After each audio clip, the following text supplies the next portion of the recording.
Bonjour, nous reprenons ce récit de la Genèse au chapitre 32 et nous commençons à partir du verset 8.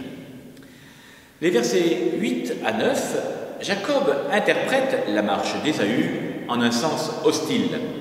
Au verset 10 à 13, toute pleine d'humilité confiante, la prière de Jacob est une expression classique de la prière biblique, même s'il y manque ici l'aveu des péchés. Elle commence par une invocation à Yahvé et un rappel des promesses faites en Genèse au chapitre 31, verset 3. Au verset 12, Jacob demande le secours de Yahvé sans se préoccuper de ses torts à l'égard d'Ésaü, son frère, et de Laban, son beau-père. Il demande que soit épargnée de l'extermination totale sa famille. Au verset 13, Jacob finit sa prière en rappelant la fidélité divine. Il dira « ta descendance », comme Dieu l'avait promis au chapitre 28, verset 14, comme le sable de la mer, comme Dieu l'avait promis en Genèse au chapitre 12, verset 17, juste qu'on ne peut compter, comme Dieu l'avait promis en Genèse 16, verset 10. Le verset 14a finit le récit de cette tradition. Le verset 14b commence donc le récit des offrandes d'apaisement envoyées en cadeau à Ésaü au-devant de lui. Les versets 15 à 16 présentent l'importance des cadeaux, des dons que fait Jacob et nous présente bien sûr toute sa richesse. Au verset 17 à 21, nous voyons là le raffinement dans l'art d'offrir. À chaque groupe se présentant en offrande, Ésaü s'attend à la venue de Jacob.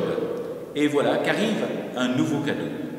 Dans le récit précédent, les versets 4 à 14, Jacob recourait aux moyens naturels et au secours divin pour échapper à son frère.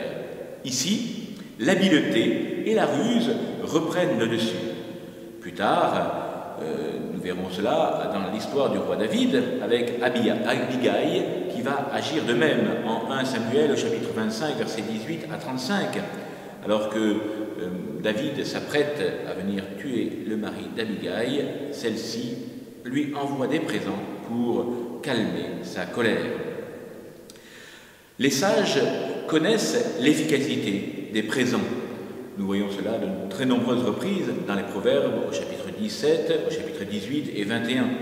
Et les sages connaissent aussi la difficulté d'aborder un frère offensé. Nous voyons cela dans le livre des Proverbes au chapitre 18, verset 19. Le verset 21b, Jacob dit « Je l'apaiserai ». Littéralement, je couvrirai sa face par ce présent et il ne verra plus le tort que je lui ai causé. C'est la même image que nous avions déjà trouvée, avec des termes différents, de voiler les yeux. C'était lorsque Abimelech devait rendre Sarah à Abraham. Nous avions vu cela en Genèse 26.